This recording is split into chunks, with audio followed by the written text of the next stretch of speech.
Every time you hug a woman, she walks away having already decided something about you, and you have no idea it happened. Not because she is calculating or cold, not because she is looking for reasons to judge you, but because the female brain is wired to register physical signals at a speed that bypasses conscious thought entirely. By the time the two of you separate and the conversation continues, she has already filed something away. A feeling, an impression, a quiet sense of who you are when no one is performing. And here is what makes this so easy to miss. The part she is reading is not the part you are paying attention to. Most men, when they think about how a hug went, think about whether it felt natural, whether it lasted too long, whether they held on too tight. Those things matter, but they are not what she is actually measuring. There is a specific moment inside every hug, a window so small most men never even register that it exists, where her read of you either opens or closes, where she either feels something settle or something quietly deflate. By the end of this video, you are going to know exactly what that moment is, why it registers so deeply in her psychology, and what to do instead, so that every hug from this point forward is working in your favor rather than quietly against you. You have been thinking about the hug wrong. Not because you're doing something obviously bad, but because you have been focused on entirely the wrong part of it. When most men think about physical contact with a woman, they think about initiation, whether to go in for the hug, how to make it feel natural, whether to lean in first or wait. These are reasonable things to think about, but they are the opening line of a conversation that most men never realize keeps going.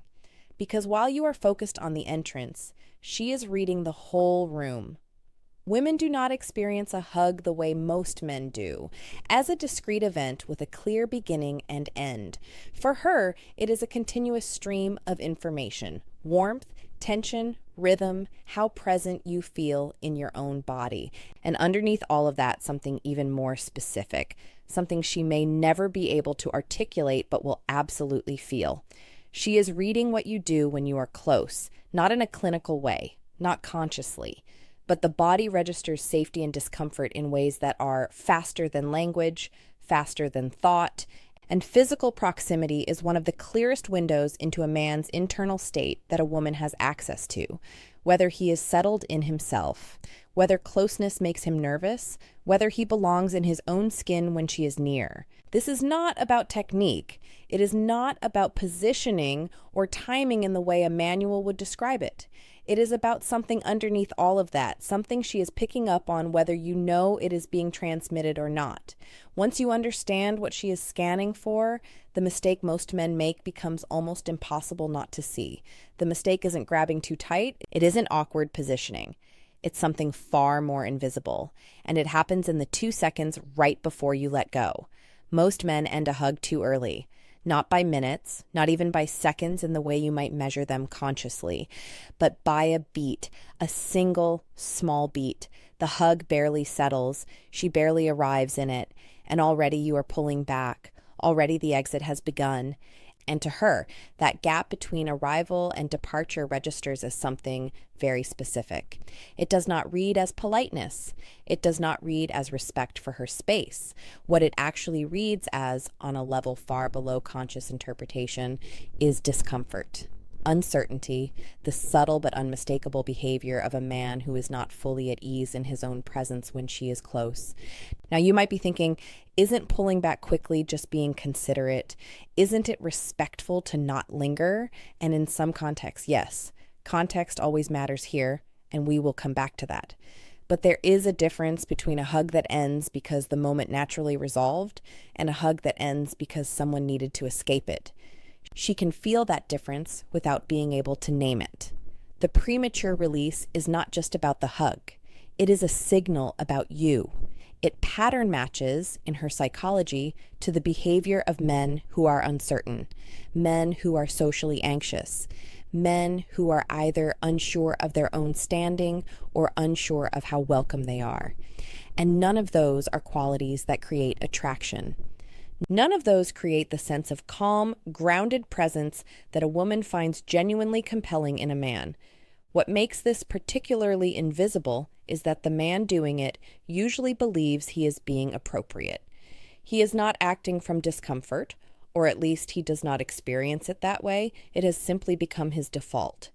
A reflexive exit that he has never examined because no one has ever told him it was broadcasting anything at all. To understand why this split-second timing carries so much weight, you have to understand something about how women process physical signals, something most men were never taught. She isn't sitting there scoring your hug. This isn't deliberate. That's actually what makes it matter more, not less. The part of the brain that processes physical safety and social belonging operates well below the level of conscious thought. Researchers who study attachment behavior and social bonding have observed that women tend to be significantly more attuned to somatic cues, signals from the body, than men are, both in themselves and in others. This is not a flaw or a complexity. It is a form of perception that developed over a very long time for very good reasons. What this means in practice is that she is not analyzing your hug. She is experiencing it, and the experience registers as a feeling that then colors everything that comes after. How warm she feels toward you in the conversation that follows, how safe she feels in your presence, whether something in her quietly opens or quietly closes. The premature release, that too early exit, triggers a specific pattern in that system. Because what the body reads in a man who pulls back before the moment resolves is not politeness. It reads as a mild but real version of rejection, or at minimum, as the behavior of someone who is not fully comfortable with intimacy of any kind, even the simple non-romantic intimacy of genuine human closeness. And here is what makes that so significant. Attraction, at its core, is not primarily about appearance or status or even chemistry. It is about how a woman feels in a man's presence. Whether she feels seen, whether she feels safe, whether the closeness between them feels like something he is at ease with or something he is managing. A man who rushes the exit is, without knowing it, communicating that he is managing it. The correction isn't complicated, but it does require something most men have been subtly conditioned to suppress: the willingness to take up space without apologizing for it. There is a version of a hug that communicates everything right. It does not require intensity. It does not require duration beyond what is natural. What it requires is presence, the simple, underrated quality of being fully in the moment rather than already anticipating the exit. A man who lets the hug breathe, who does not rush the withdrawal, who waits for the natural rhythm of the moment to resolve rather than cutting it short, communicates something very specific. Not dominance, not persistence, groundedness. The quiet signal that he is comfortable being close, that proximity does not make him nervous, that he belongs in his own skin when she is near. Now, there is an important distinction here because this is the place where men sometimes overcorrect. Lingering is not the answer. Holding on past the point where the moment has resolved, past where she has begun to pull back, is its own separate problem. That reads as neediness, or worse, as a failure to read her signals. That is not presence. That is clinging. What you are looking for is the space between too short and too long. It is narrower than it sounds, but it is also more intuitive than you might expect. The hug resolves when the energy between you settles. You will feel it if you are paying attention, not to the exit, but to the moment itself. When you are present in the hug rather than already planning how to leave it, the right timing tends to find you naturally. Of course, context shapes all of this. A hug with a colleague at the end of a work event reads differently than a hug with someone you have been building a connection with over months. The duration that communicates groundedness in one situation might read as inappropriate in another.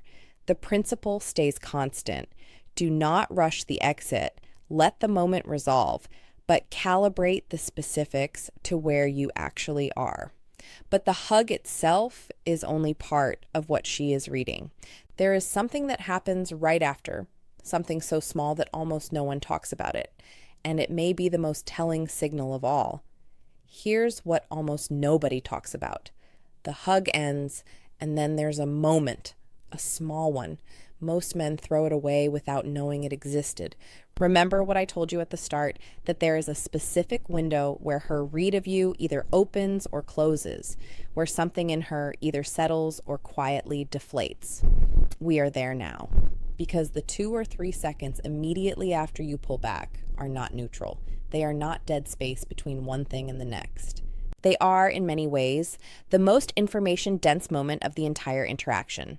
Watch what most men do in those seconds. They break eye contact immediately, eyes drifting to the side, down, across the room, or they reach for their phone, or they pivot their body away, mid-sentence, already half-turned toward whatever comes next. None of this is done with any ill intent. Most men do not even realize they are doing it.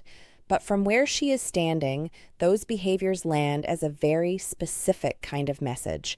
It lands as disconnection. It lands as the interaction being over the moment the physical contact ended. And what that communicates, again, below the level of words or conscious analysis, is that the closeness was something to be filed away rather than something that lingered with him, that he is already elsewhere, that she did not quite land. Contrast that with something entirely different. A man who, after the hug ends, stays present for just one natural, unhurried beat. Not staring, not performing, just still there, relaxed. Eyes that return to hers briefly without intensity. A moment where it is clear that he is not in a rush to be somewhere else, not uncomfortable with what just happened, not reaching for distance. That beat is worth more than most men realize, because what it communicates is completeness. The hug did not destabilize him. He is still exactly where he was, settled, present, at ease. And that quality, the quality of a man who is not rattled by intimacy, who does not need to immediately create space after closeness, is extraordinarily rare. And she will feel it, even if she could never explain it to you. You might be wondering, couldn't someone simply practice this? Couldn't it become a technique? And yes, the behavior can be practiced. But what actually creates it is something deeper, a genuine comfort with being close to another person without needing to manage the aftermath. The behavior follows from the internal state, which means the real work here is not about choreographing the post-hug moment. It is about becoming someone who is genuinely settled in himself. The behavior will reflect that naturally. One more qualifier that matters. This applies with particular significance in interactions where there is already some warmth or connection between you, where you have been building something, however slowly. In a purely transactional interaction with someone you have just met, she will not be reading the post-hug moment with the same depth. But in the interactions that actually matter to you, the ones where something real is developing, this is where she is paying closest attention. The entire hug, how you held it, how you ended it, and what you did in the silence right after. That is the complete read, and most men never know it happened. What you have just learned is not really about hugs. It is about something underneath the behavior, a quality that either comes through or does not, and that she registers whether or not she ever finds the words for it. Every signal we covered in this video traces back to the same root, whether a man is present, whether he is settled, whether closeness with him feels like arriving somewhere or like standing outside a door that he keeps slightly shut. The man who rushes the exit is not a bad man. He is simply a man who has never been shown that the exit is being read at all. And now you have been, which means the next time you are in that moment, the hug settling, the beat approaching, you will notice it. You will have the choice to stay present rather than retreat. That choice is available to you now in a way it was not before. You do not need to overthink this. You do not need to count seconds or rehearse movements in a mirror. The only thing you need to bring into that moment is the same thing that makes it work: genuine presence. The decision to be where you are instead of already being somewhere else. That shift, quiet as it is, changes how she feels about you. Not dramatically, not all at once, but in the steady accumulating way that real impressions are built. Have you ever noticed a shift in how a woman responded to you after a hug, either warmer or more distant, without knowing why? Tell me in the comments. I read every one. If this kind of insight is what you are looking for, subscribe, because this is what we do here. Not surface level advice. The real, underneath the behavior explanations that most people never reach. In the next video, I'm going to show you what she's already decided about you in the first 30 seconds of meeting before you've said a single word. If this one opened your eyes, that one will change how you walk into every room.